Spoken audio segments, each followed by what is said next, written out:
Bonjour à tous! Nous poursuivons notre exploration de la fonction du manager avec cette deuxième vidéo que j'ai intitulée « Les défis émotionnels et relationnels du manager entre loyauté et pression ».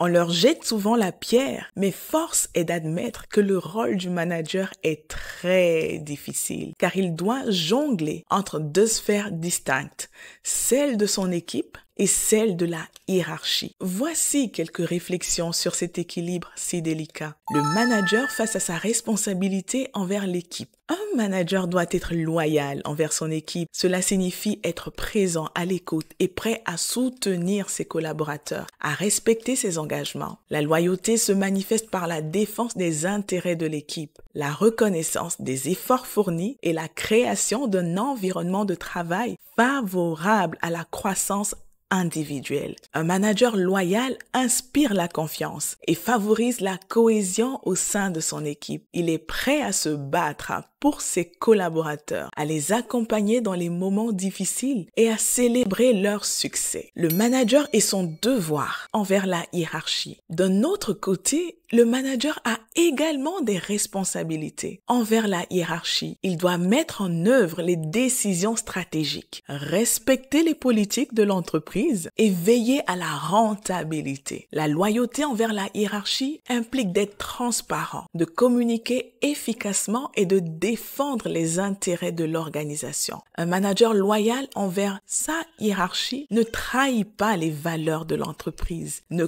contourne pas les règles et ne met pas en danger la stabilité de l'organisation. Trouver l'équilibre entre ces deux sphères n'est pas toujours facile. Parfois, les intérêts de l'équipe et ceux de la hiérarchie peuvent entrer en conflit. Dans ces moments, le manager doit faire preuve de discernement et de sagesse. La Bible dit à ce propos que celui qui manque de sagesse demande à Dieu, qui donne à tous, simplement et sans reproche, et elle lui sera donnée. Dieu est disposé à nous aider dans nos défis. Le problème qui se pose à ce niveau, c'est que l'homme ne veut plus impliquer Dieu dans ses affaires. Bien sûr, il se suffit à lui-même, il est trop intelligent et n'a donc pas besoin de son créateur. Résultat des courses, tous les dégâts auxquels on assiste dans la société. Ne l'oubliez pas, chers professionnels, Dieu donne la sagesse. Et il est prêt à vous la donner si et seulement si vous le lui demandez. La loyauté ne signifie pas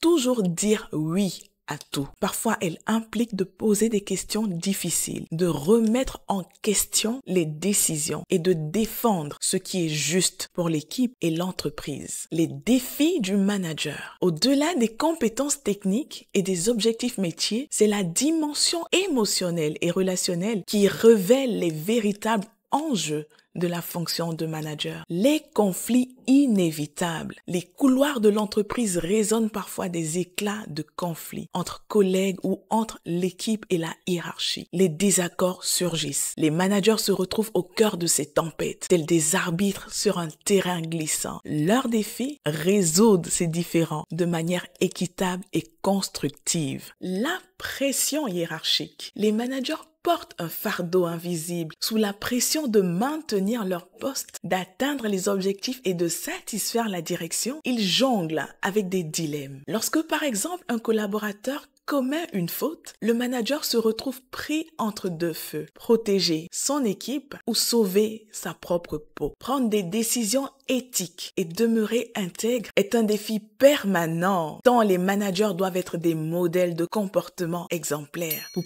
porter toutes ces charges, le manager devra forcément s'engager bien évidemment dans son développement professionnel, mais aussi et surtout dans son développement personnel. Face à la pression donc, nous assistons généralement à deux positions de la part des managers. La défense de l'équipe. On verra certains managers qui sont prêts à défendre corps et âme leurs collaborateurs. Ces derniers croient en la responsabilité collective et en la solidarité. Si un a fauté, c'est toute l'équipe qui est responsable. Ils savent que la confiance de l'équipe dépend de leur capacité à les soutenir. On fera forcément plus confiance à un manager qui nous défend qu'à un autre qui se lave les mains lorsqu'il y a des situations difficiles. La deuxième position, c'est la fuite en avant. D'autres managers, par contre, par peur de perdre leur emploi ou leur position et statut, incriminent leurs collaborateurs. Ils sacrifient l'un pour sauver leur tête. C'est un choix difficile, mais parfois,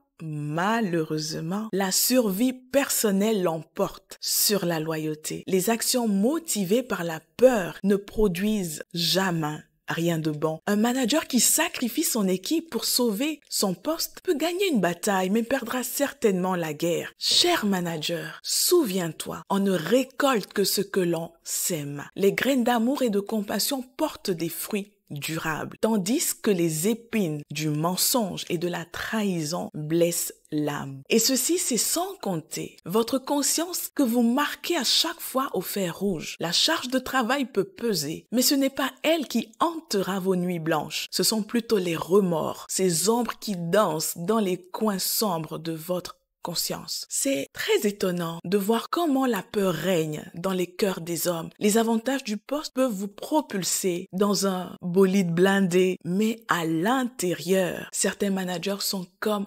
emprisonnés. Les murailles de la peur se dressent, étouffant la lumière. Vous craignez de perdre, de décevoir, de faillir. Mais je vous annonce aujourd'hui une excellente nouvelle. Ici sur cette chaîne, rien n'est irréversible. Il y a de l'espoir pour tous ceux qui sont vivants. Alors, voici une image de ce que c'est que le véritable leadership. Le véritable leadership ne se mesure pas en titre ou en salaire. Il repose sur des valeurs immuables, l'intégrité et le courage. Un vrai leader ne se cache pas derrière les autres. Il assume ses responsabilités et protège son équipe. Il sait que la loyauté n'est pas une faiblesse, mais une force, bien au contraire. Le bon manager se positionnera donc comme le berger qui, ayant la responsabilité de ses brebis, n'hésite pas à risquer sa propre vie pour défendre celle-ci contre le loup ou un lion ou peu importe. Le bon berger est en effet celui qui donne sa vie pour ses brebis. Un manager qui défend ses collaborateurs crée un environnement de confiance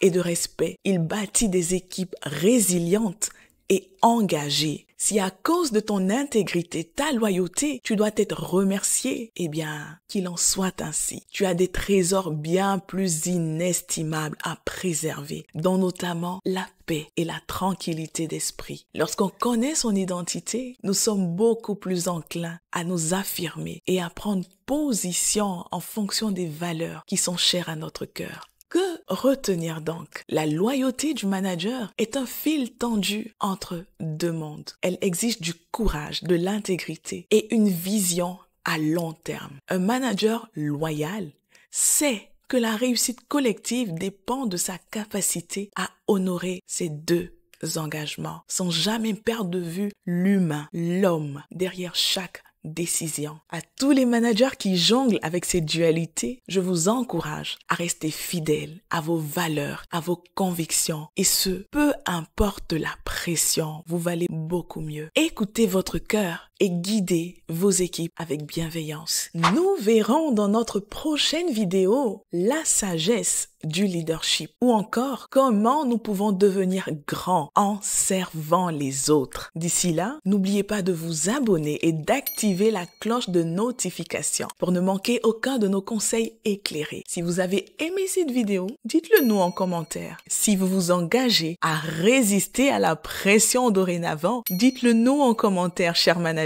Je suis Rachel Fonga, consultante en ressources humaines et je vous aide à retrouver du sens dans vos activités professionnelles, améliorer votre productivité et augmenter vos performances. À bientôt et rappelez-vous, it's time to work.